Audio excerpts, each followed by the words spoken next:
صدها نفر در ایران در 40مین روز مرگ مهسا امینی در سر قبر او جمع آمدند.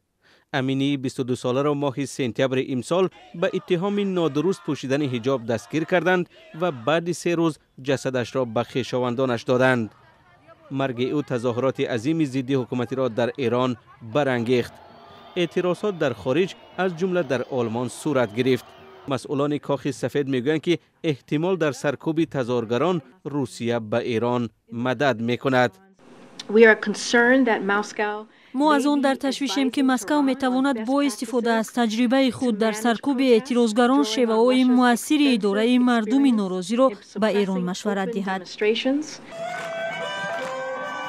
با باور برخی از کارشناسان، روسیه میتواند در مورد شیوه‌های راه ندادن به گسترش اعتراضها به ایران یاری رساند.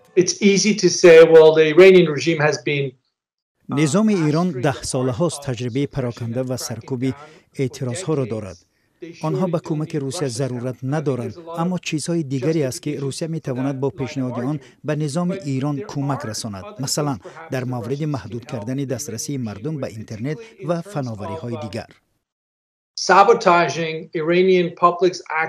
کارشناس به آن تاکید میکند که پرزیدنت روسیه ولادیمیر پوتین با رهبر عالی ایران آشنایی دیرینه دارند.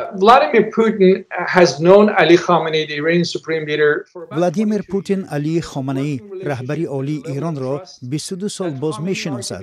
آنها همکاری دارند. خامنه‌ای شاید بر رهبر خارجی به اندازه پوتین اعتماد ندارد. خامنه‌ای باور دارد که بقای ایران به کمک و حمایت روسیه وابسته است.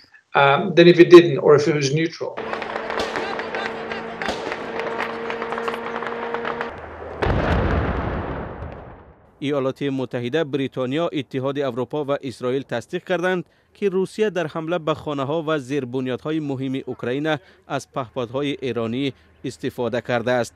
مسکو این اتهام را نمیپذیرد.